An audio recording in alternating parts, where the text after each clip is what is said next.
Nova vida. Queridos, nós já vamos para a palavra de Deus. Se você puder abrir em 1 Samuel capítulo 6.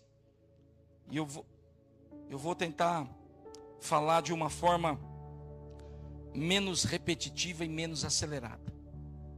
1 Samuel capítulo 7. E antes de nós lermos, eu quero contar uma pequena história. Vai na escolinha hoje? Ok. Tá bom. 1 Samuel, nós vamos ler o capítulo 7. Mas antes de eu ler, eu quero contar para vocês um pouco da história de Israel. Também foi dito aqui sobre Israel.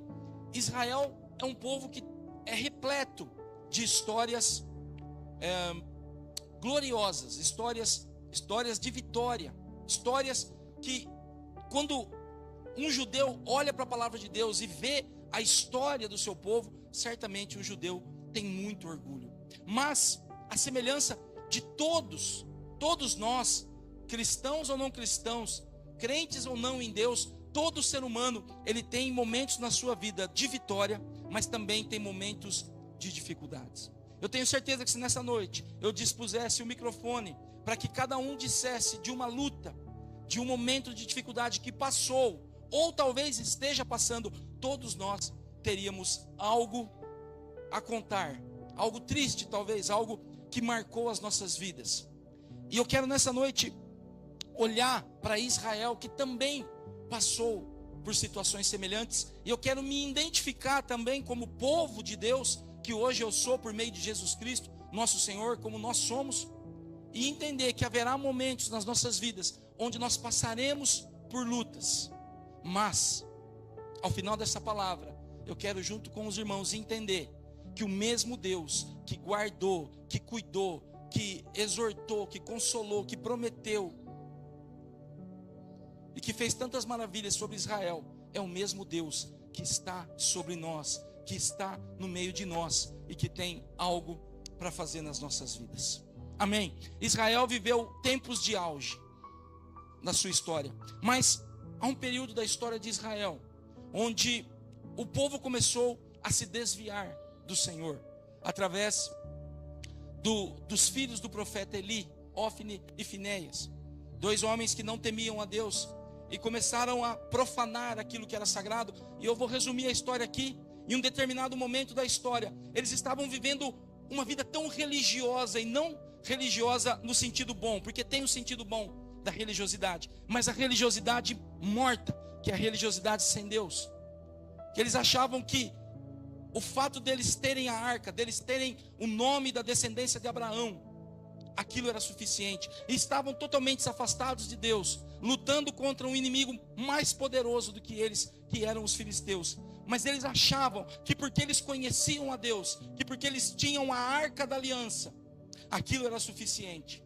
E aqui eu já começo a aprender algumas lições para a minha vida. O fato de eu fazer parte de uma comunidade, e isso é bênção. O fato de eu ter entregado a minha vida para Jesus é a melhor decisão que eu tomei. Tudo isso é bênção na minha vida. Mas se eu não estiver ligado no Senhor, eu posso estar vivendo um momento religioso. E aqui a gente vê isso acontecer. Eles estão em guerra, começam a perder a guerra. E aí os dois filhos de Eli levam a arca, achando que a arca seria suficiente para eles ganharem aquela guerra. Só que Deus já não estava mais com eles. E ali eles perdem a guerra. Os dois filhos de Eli morrem na guerra. A arca é levada pelo inimigo. E ainda Eli, quando recebe a notícia, cai da cadeira e morre. Um momento trágico na história de Israel. Perderam o seu sacerdote, perderam a sua arca, que aquilo para eles era o máximo, era a presença de Deus. Eles perdem para o inimigo. E talvez na cabeça daquele povo já se passava: nós estamos condenados a sermos dizimados. Mas é interessante, amados, que Deus, o Deus que tem propósitos, o Deus que conhece a fragilidade, que sabe onde e até onde cada um de nós suporta, esse mesmo Deus permite que essa arca é levada, mas quando ela chega no território inimigo, e é uma das histórias mais fantásticas que eu vejo no Antigo Testamento, aquela arca é colocada dentro de um templo pagão, um templo chamado, um pseudo-deus chamado Dagon, e aquela arca faz com que aquela estátua se deite diante da arca. Eles levantam aquela estátua, e no dia seguinte, aquela estátua estava novamente prostrada diante da arca, sem a cabeça e sem as mãos que haviam sido cortadas. Algo que trouxe temor àquele povo. E doenças começaram a andar no meio dos filisteus, e eles entenderam, essa arca é a presença de Deus, e nós não podemos ficar com isso. E eles mandam esta arca de volta a Israel. E aqui começa a nossa história. Mas eu quero que você crie na sua cabeça aí um filme nessa noite. Imagina tudo isso que eu contei de uma maneira bem resumida. Israel se sentindo derrotado, estava derrotado. Perdeu o seu sacerdote. Estava sem a arca do Senhor. E de repente, eles recebem de volta.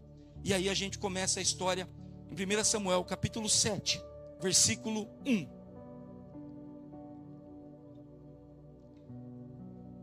Então vieram os homens de Queriate Jearim e levaram a arca do Senhor à casa de Abinadab, no outeiro, e consagraram Eleazar seu filho, para que guardasse a arca do Senhor. Sucedeu que desde aquele dia a arca ficou em Queriate Jearim, e tantos dias se passaram que chegaram a 20 anos. E toda a casa de Israel dirigia lamentações ao Senhor. Falou Samuel a toda a casa de Israel, dizendo: se é de todo o vosso coração que convertei-vos, ou que voltais ao Senhor, tirai dentre vós os deuses estranhos e os astarotes, e preparai o coração ao Senhor, e servir a Ele só, e Ele vos livrará das mãos dos filisteus. Então os filhos de Israel tiraram dentre si os balaíns e os astarotes, e serviram ao sol Senhor. Disse mais Samuel: congregai todo Israel em Mispa, e orarei por vós ao Senhor.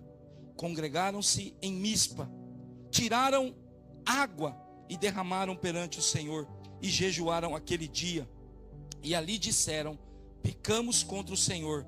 E Samuel julgou os filhos de Israel em Mispa. Quando, pois, os filisteus ouviram que os filhos de Israel estavam congregados em Mispa, subiram os príncipes dos filisteus contra Israel. O que, ouvindo os filhos de Israel, tiveram medo dos filisteus. Então disseram os filhos de Israel a Samuel: não cesses de clamar ao Senhor nosso Deus por nós, para que nos livre das mãos dos filisteus. Tomou, pois, Samuel um cordeiro que ainda mamava, e o sacrificou em holocausto ao Senhor. Clamou Samuel ao Senhor por Israel, e o Senhor lhe respondeu. Enquanto Samuel oferecia holocausto, os filisteus chegaram à peleja contra Israel, mas trovejou o Senhor aquele dia com grande estampido sobre os filisteus, e os aterrou de tal modo que foram derrotados diante dos filhos de Israel. Versículo 11. Saindo de Mispa, os homens de Israel perseguiram os filisteus e os derrotaram até abaixo de Bet-car. Tomou então Samuel uma pedra e pôs entre Mispa e Sem, e lhe chamou Ebenezer, e disse: até aqui nos ajudou o Senhor. Assim os filisteus foram abatidos e nunca mais vieram ao território de Israel, porquanto foi a mão do Senhor contra eles todos os dias de Samuel. É uma leitura extensa, mas importante para nós entendermos. Depois de todo esse contexto que eu coloquei, essa passagem diz que a arca volta, e eles colocam a arca na casa de um homem chamado Abinadab. Consagram o seu filho. Eu esqueci o nome aqui. Depois eu vejo, não tem problema. E consagram o filho, como? Eleazar. Obrigado. Está aqui, né? Obrigado, filho. Ebenezer não. Eleazar. E aí, mas mesmo assim, Israel se lamenta. E a Bíblia diz que quando os inimigos souberam que Israel estava em Mispa, eles se levantaram para destruir Israel de vez. mas a Bíblia diz que a boa, a poderosa, a mão forte do Senhor os livrou da morte e os deu vitória. E nessa noite, eu quero pensar junto com os irmãos, e quero que você, assim como eu me identifiquei, quero que você se identifique com esse episódio da palavra de Deus e traga isso para a sua vida. E o título que eu coloquei nessa noite é: depois de uma terrível derrota, em Deus há uma definitiva vitória. Depois de uma terrível derrota, e talvez você esteja vivendo este momento de uma aparente derrota, mas depois de uma terrível derrota, em Deus há uma definitiva vitória. E eu, se eu fosse você, diria amém mesmo. Porque, amados, não é aquilo que temos em nós, é aquilo que há nele. Eu sei que hoje em dia há muita enganação no nosso meio. Há muitas pessoas dizendo: olha, Deus vai fazer na sua vida, Deus vai te honrar, Deus vai te restituir, Deus vai te dar de novo, mas de uma forma vazia.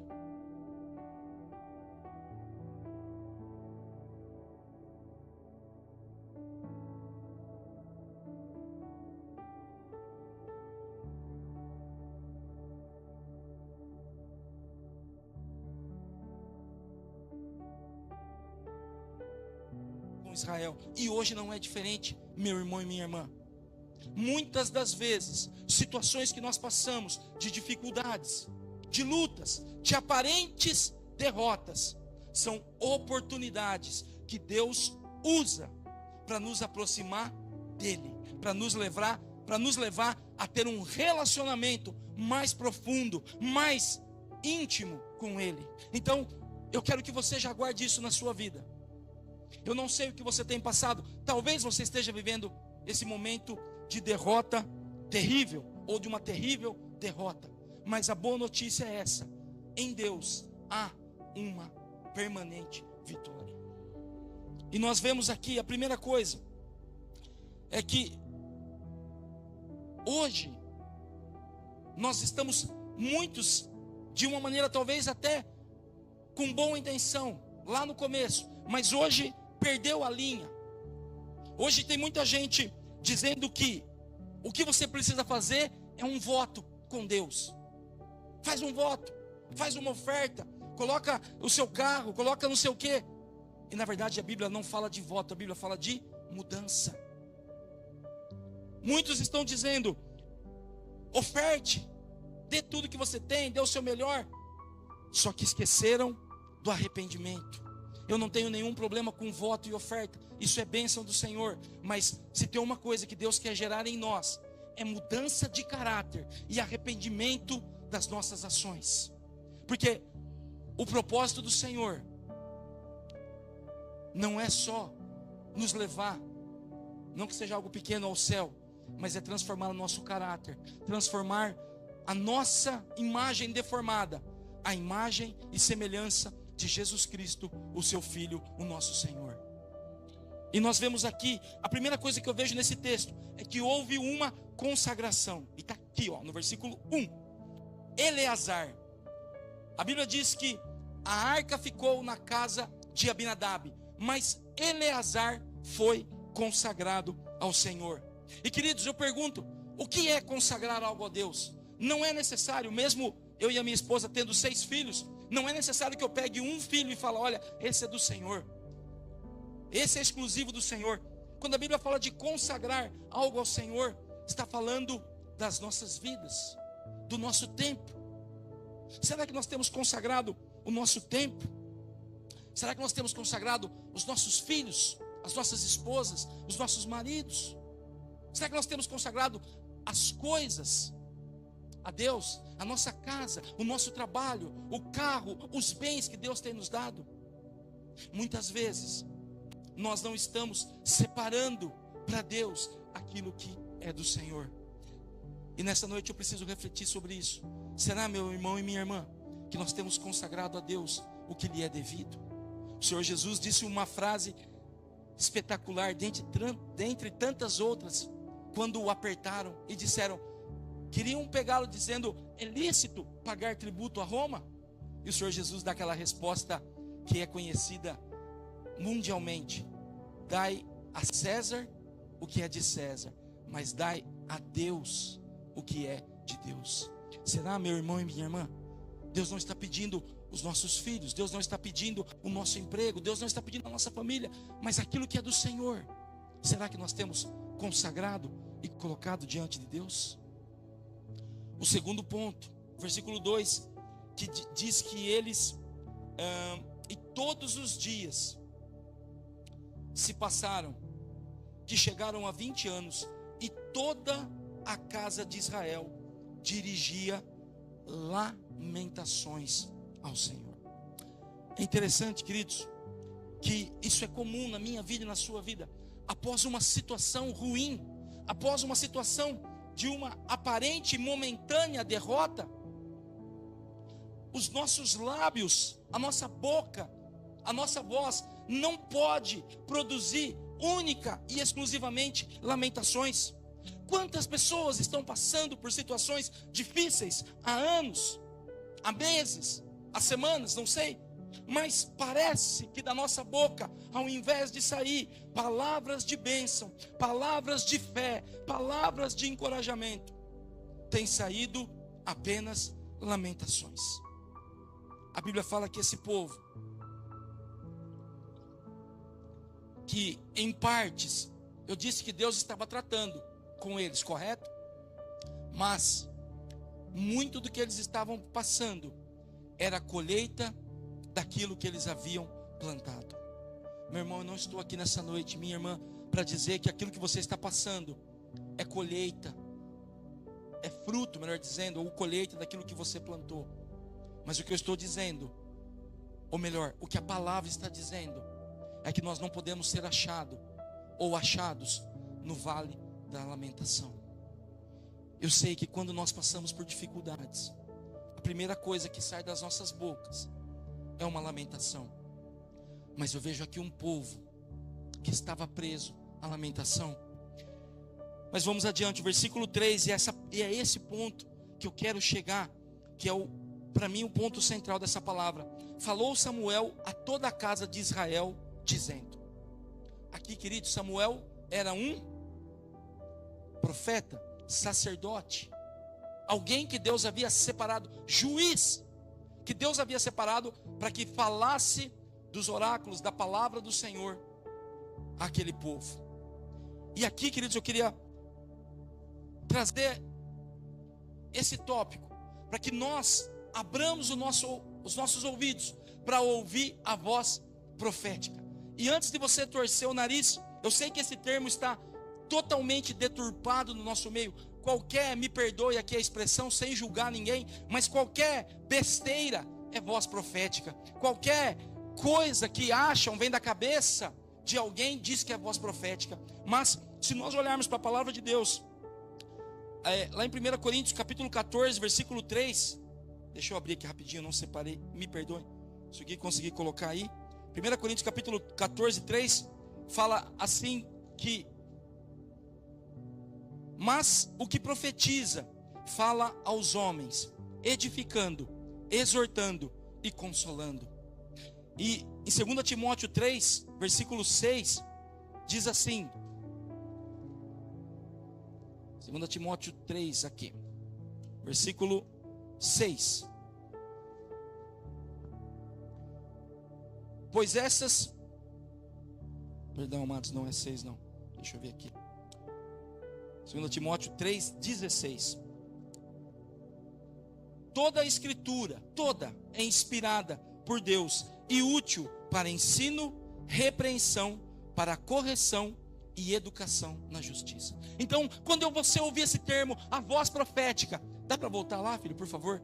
Lá em 1 Coríntios 14, 3. Toda vez que você ouvir a palavra voz profética, tenha ciência de que você tem que ouvir palavra do Senhor, que edifica, exorta e consola.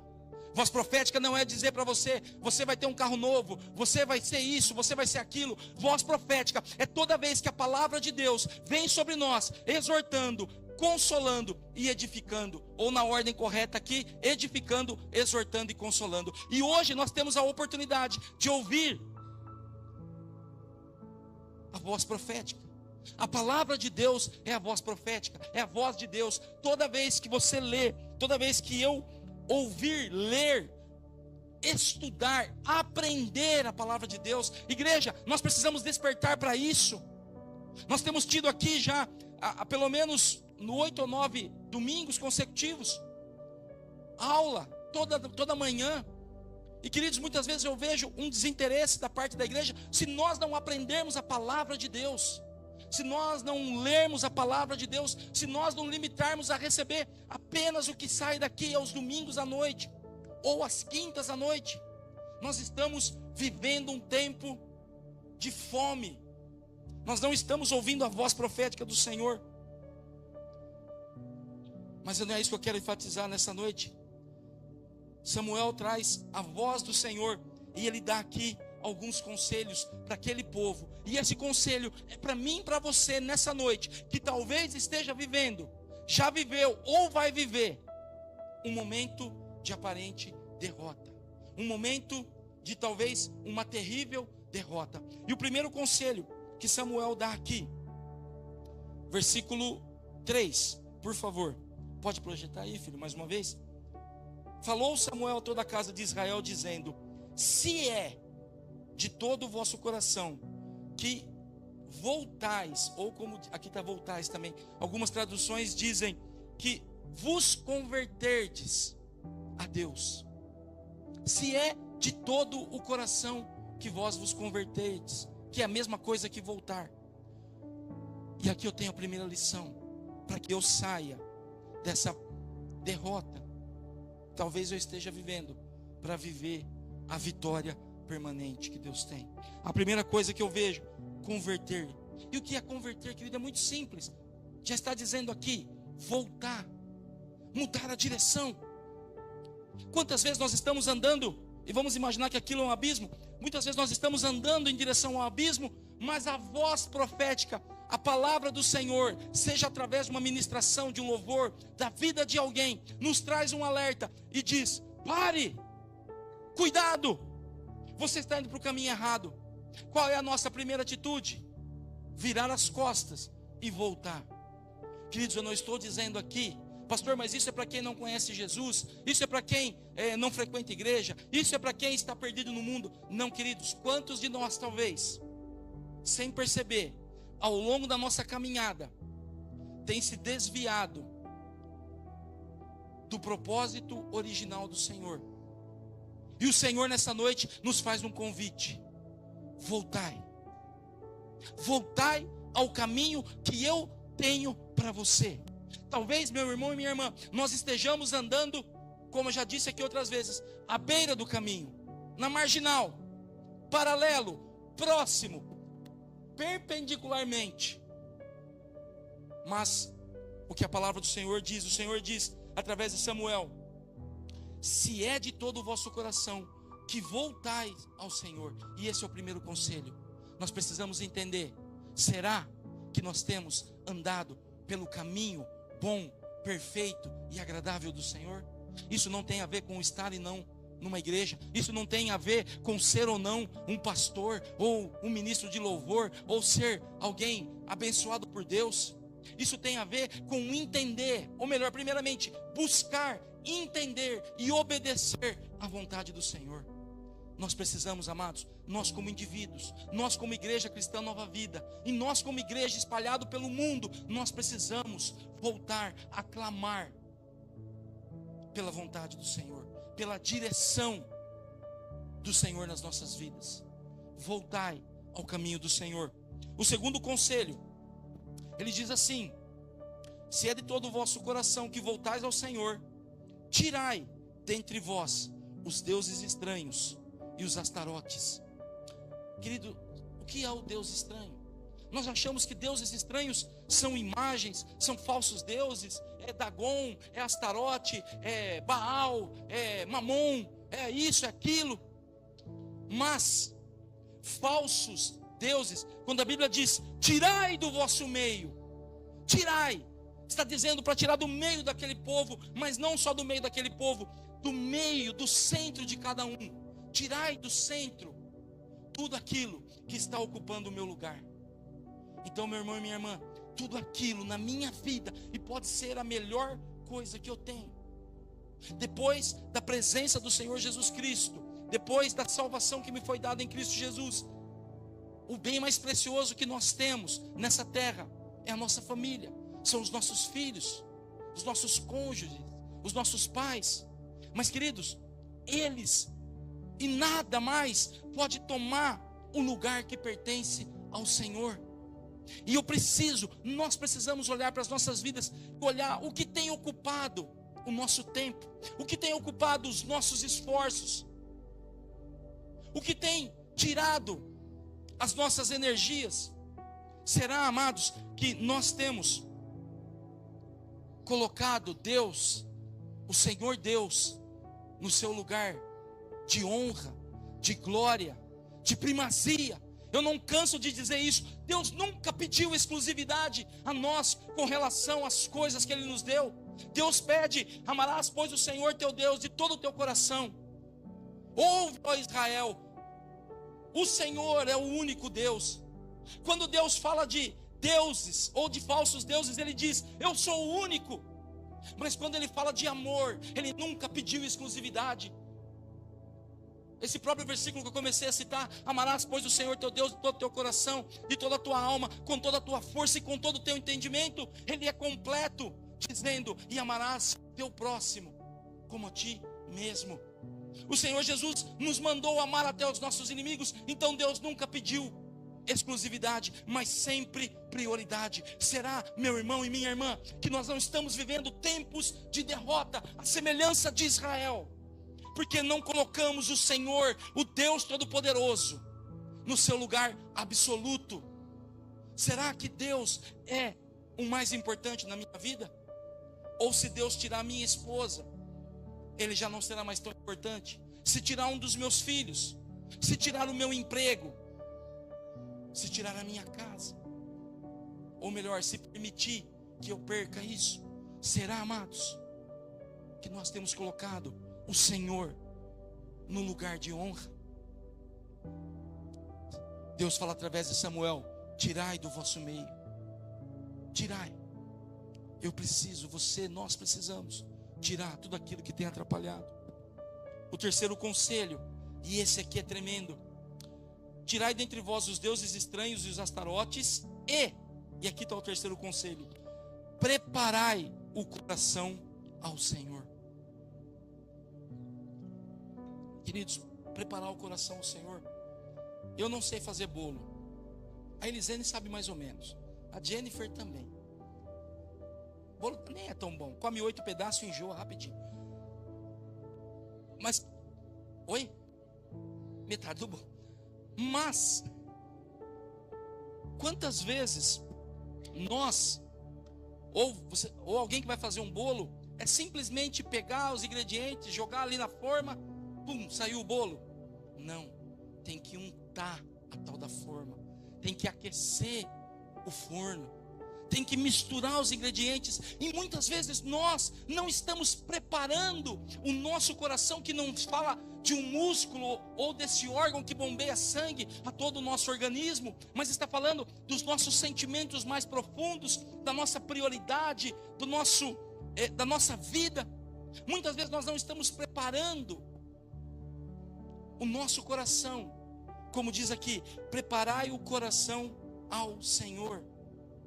Será, amados, que nós temos, mesmo em meio a momentos de derrota, ou de aparente derrota, momentos de tribulação, nós temos preparado o nosso coração?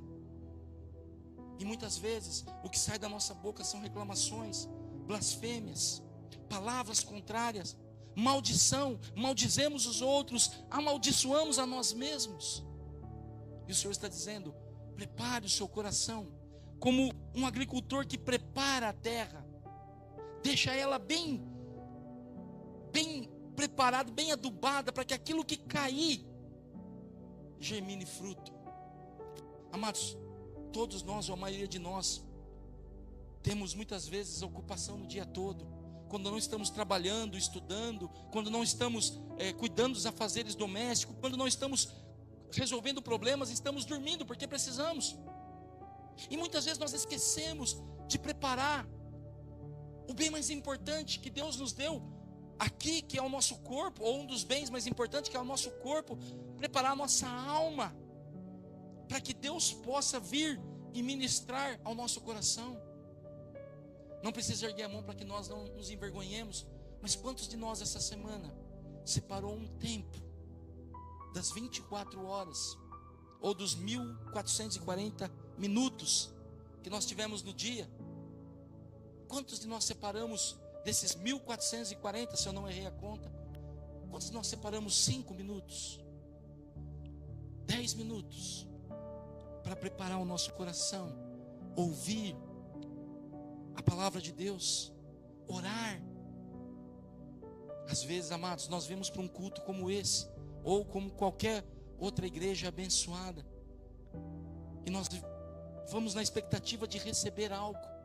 Eu preciso palavra poderosa, e os louvores precisam ser os melhores, precisa falar com o meu coração, precisa me fazer chorar. Só que nós esquecemos que nós somos os responsáveis para preparar. Será que o meu e o seu coração tem sido um coração preparado para que Deus venha e coloque a boa semente? E o quarto conselho: preparai o coração ao Senhor e aqui o quarto conselho, servir a Ele. Só 2 letras, uma pequena palavra acentuada, paroxítono. Eu era ruim em português, não é, né? Eu vou perceber que eu sou ruim em português, né? Só a Bíblia está dizendo: servir somente a Ele. E queridos, isso aqui talvez seja um dos desafios mais profundos que nós vivemos dia a dia. Todos nós, sem exceção, desde o último até aqui, desde o mais novo até o mais velho, todos nós, diariamente, somos tentados, somos induzidos a servir o Deus que mais nos afasta de Deus. E esse Deus se chama eu. Todos nós vivemos diariamente tentando nos satisfazer, tentando receber, tentando ter o melhor, ser reconhecido, tentando levar vantagem, tentando receber honras, receber coisas, viver uma vida tranquila. E eu não estou dizendo contra isso, amados, mas a bem da verdade é que muitas vezes nós somos escravos de nós mesmos, vivemos em função de nós, vivemos somente para nós. E é interessante, eu vou repetir novamente essa palavra que o Senhor Jesus diz, onde Ele resume todos os mandamentos, os 10, mais os 600 e poucos mandamentos que é colocado na lei, cerimoniais, de conduta, civis, todos mais ali. Ele resume em 2, que muitos dizem que erroneamente não é 2, não são 2, são 3. Deus não nos deixou de fora. Amarás, pois, o Senhor teu Deus, todo teu coração, alma, força, entendimento. Amará o teu próximo como a ti mesmo.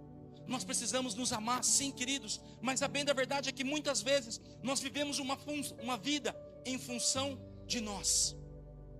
Tem que ser bom para mim, eu tenho que ser a primazia, eu tenho que receber o melhor, eu tenho que ser reconhecido.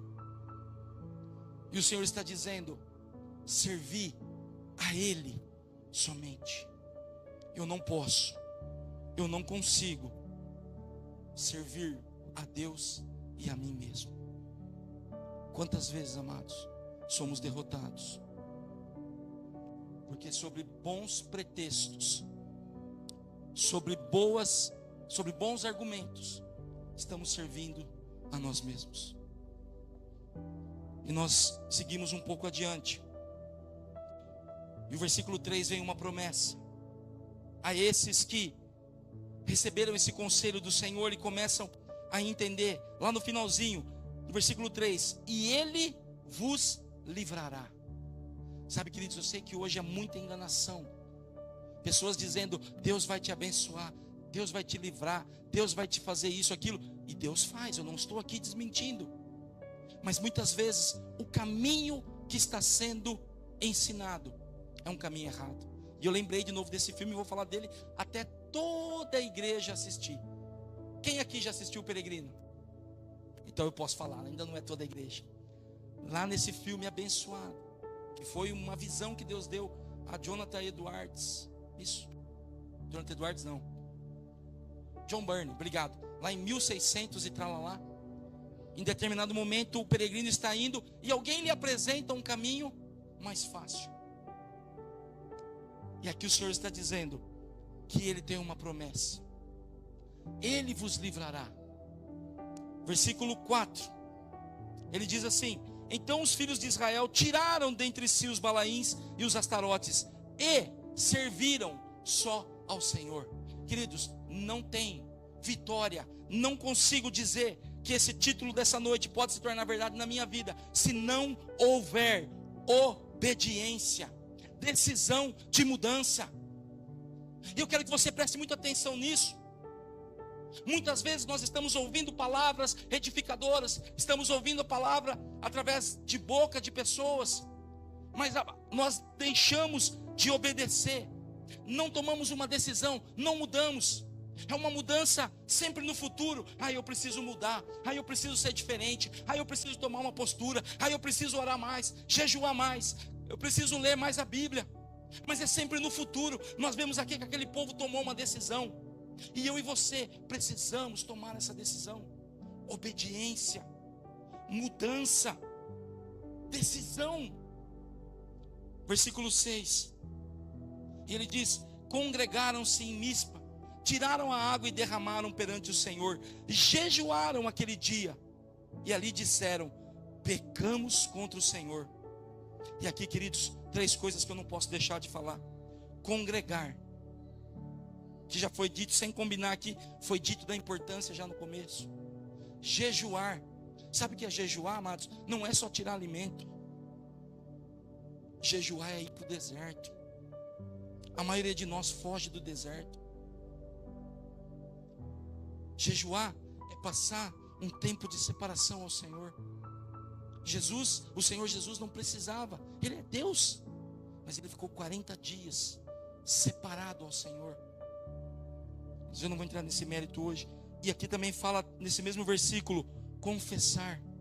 Sabe, amados, uma palavra que saiu de moda no meio da igreja. Não se fala mais de confessar pecados, não se fala mais de mudança.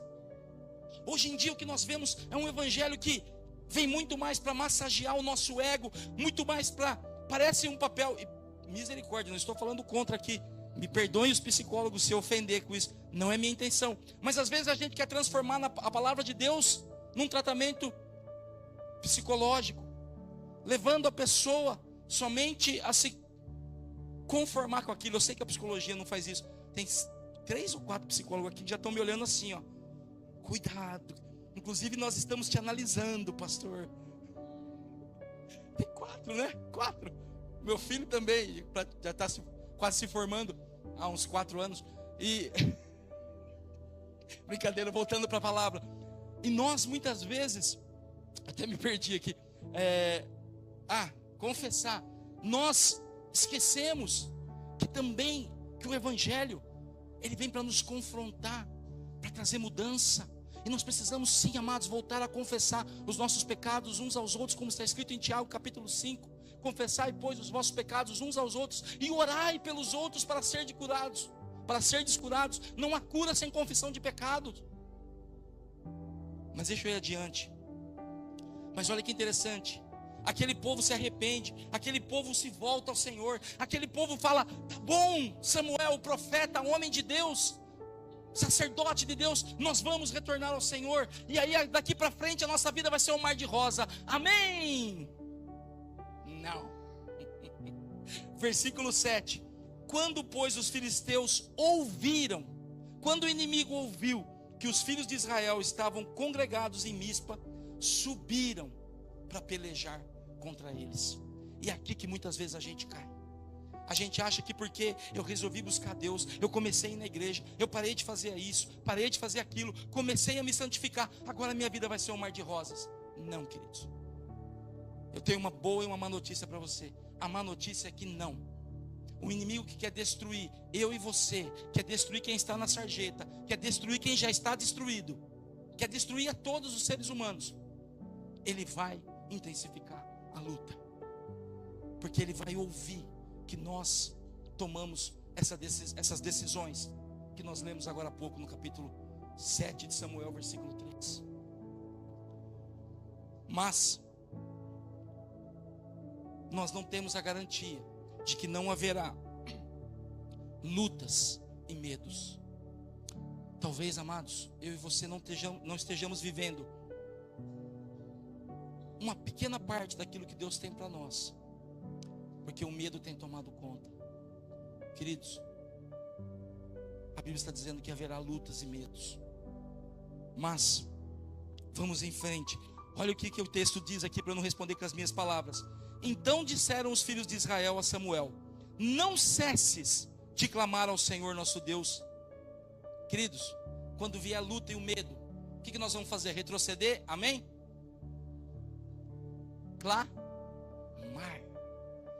Clamar ainda mais.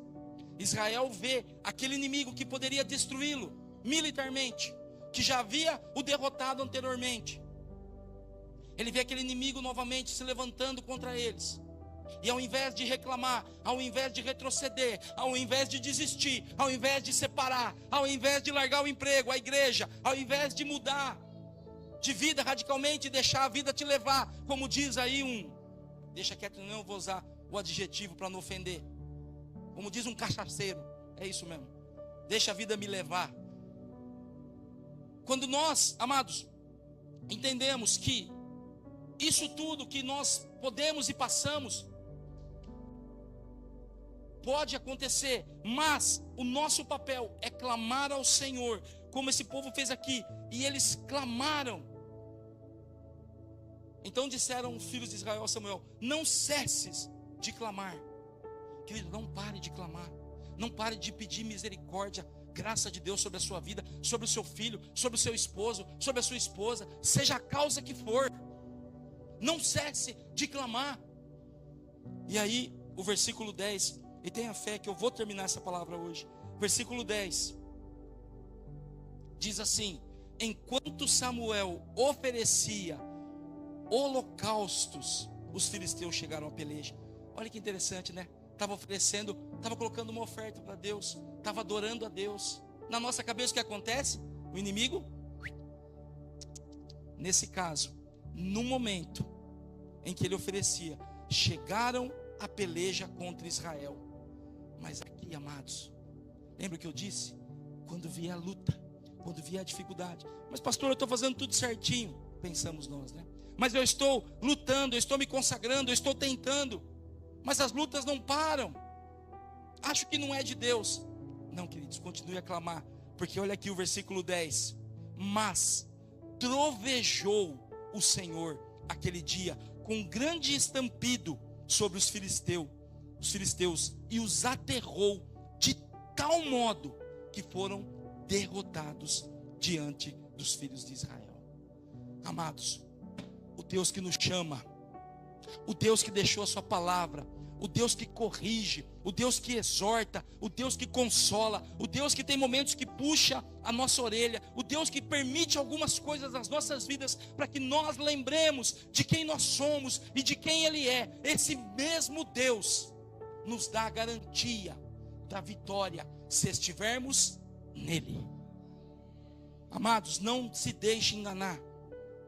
Muitos falsos profetas têm saído aí afora dizendo que é o que você faz, é a oferta que você dá, é o dízimo, tudo isso é bíblico, não estou falando contra, mas hoje há uma distorção dizendo, você está com uma peleja, dê uma oferta, como é que dizem?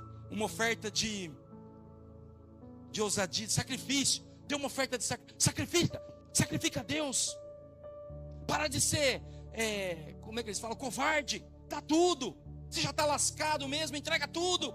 Amados, não, Eu tenho que entregar tudo a Deus, mas é a minha vida. Quanta gente está dando o que tem, o que não tem financeiramente, mas o seu coração ainda é duro, o seu coração ainda é escravo de si mesmo.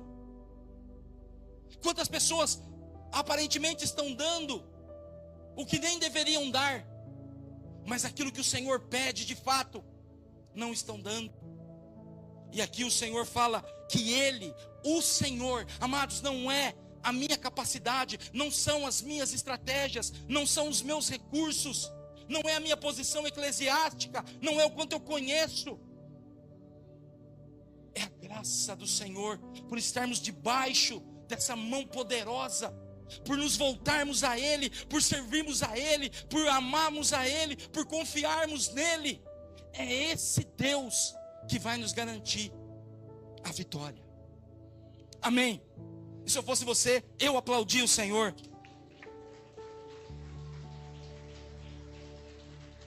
A Ele a glória, a Ele a soberania, a majestade, a força, o poder. Ele é Deus, Jeová, o Todo-Poderoso. Ninguém pode com o Deus eterno. Ele é o Deus da vitória. Aleluia.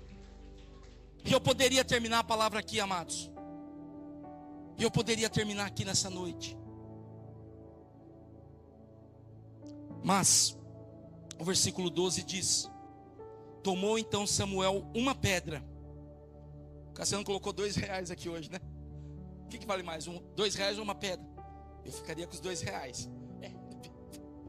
Mas Samuel fala, a Bíblia fala que Samuel tomou uma pedra e pôs entre Mispa e Sem, e lhe chamou Ebenezer, e disse: até aqui nos ajudou o Senhor. Queridos, quem pode levantar a mão nessa noite e dizer: Deus não me ajudou?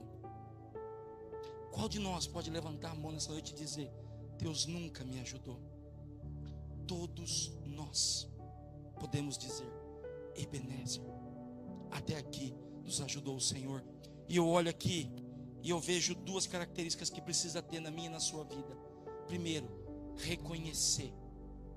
Reconheça, amados, que você chegou até aqui não por causa dos seus méritos. Ah, mas eu estudei, eu batalhei, eu perdi noites de sono. É verdade.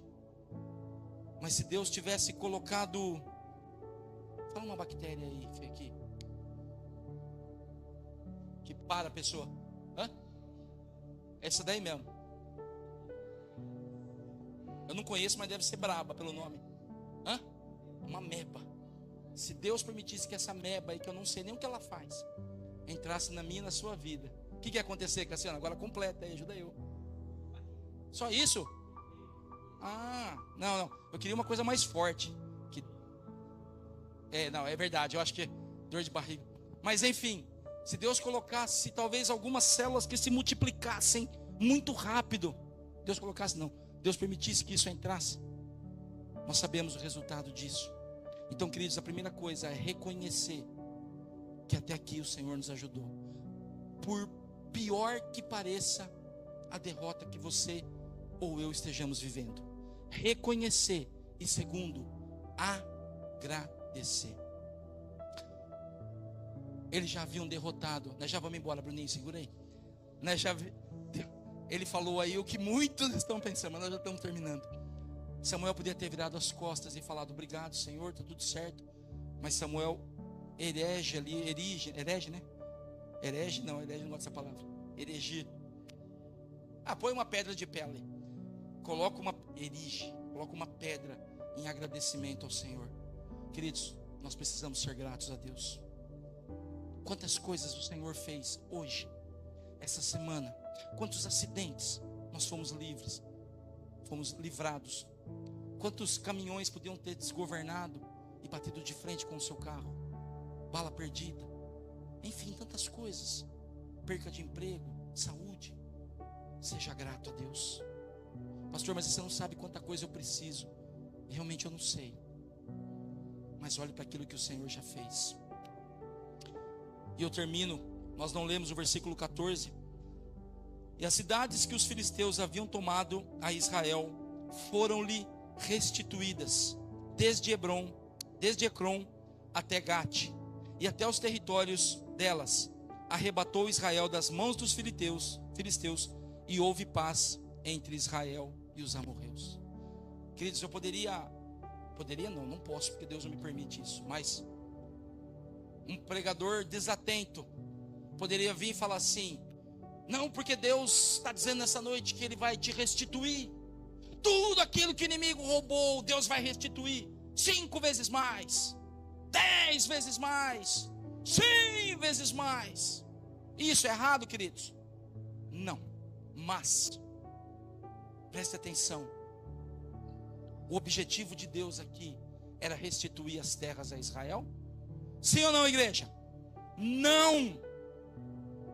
A restituição das terras foi consequência, foi o bônus, fazia parte do pacote daquele povo que entendeu que estava andando sem Deus. Deus não está preocupado em somente restituir, mas Deus é um Deus de restauração. Deus quer restaurar a comunhão com o seu povo. Deus quer restaurar o relacionamento íntimo comigo e com você. Deus quer restaurar em nós a alegria da salvação. Pare de ficar buscando que Deus só restitua o que você perdeu. Porque, amados, está um pouquinho alto aí, viu, filho? Nós muitas vezes só buscamos a Deus pensando na restituição. E, amados, Deus não tem nenhum problema com isso, mas Deus está querendo mais do que restituir, restaurar, ter eu e você novamente na posição correta, na posição de servos, na posição de viver, entender.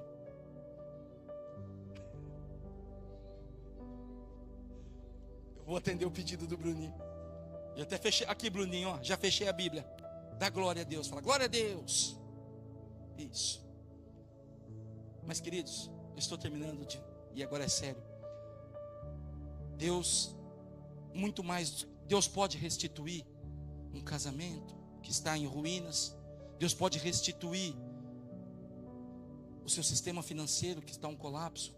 Deus pode restituir coisas que você perdeu. Sim, Deus pode. Mas eu e você precisamos entender que o propósito maior, inicial de Deus, é restaurar a comunhão conosco. Porque se Deus restituir o dinheiro que eu perdi, o que eu perdi, tudo que eu perdi nessa terra, se Deus me restituir tudo isso, vai ser bom? Vai. Mas quando eu for, o que vai comigo? Agora, se dentro disso a minha comunhão, o meu relacionamento com Deus foi restaurado, naquele dia eu estarei com Ele. Amém? Feche os seus olhos. Obrigado, Senhor, pela Tua palavra. Obrigado, ó Deus, por ser um Deus tão misericordioso. Quantas vezes, ó Deus, nos desviamos do propósito. Somos a semelhança desse povo, ó Deus. Pensamos porque, entre aspas, figuramente, temos a arca, que está tudo certo. Mas o Senhor é um Deus tão misericordioso e amoroso, que permite situações nas nossas vidas, para que nós nos lembremos, para que nós retornemos, para que nós nos voltemos ao lugar de onde nunca deveríamos ter saído, que é a Tua presença, que é a Tua vontade, que é a comunhão íntima e profunda com o Senhor, o Deus que nos criou e que nos ama. Meu Deus, eu sei que há pessoas aqui nessa noite que estão passando por esse momento de uma derrota, de uma terrível derrota. Mas eu creio, meu Deus, que no Senhor, que em Ti, Senhor Jesus, há uma definitiva vitória. E é isso que nós buscamos, ó Deus. Nos ajuda, meu Pai, a vencermos os percalços, as lutas e as dificuldades que temos passado.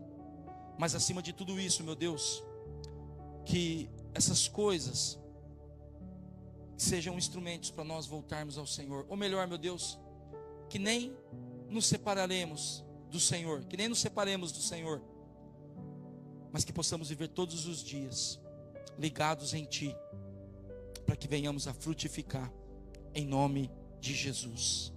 Amém.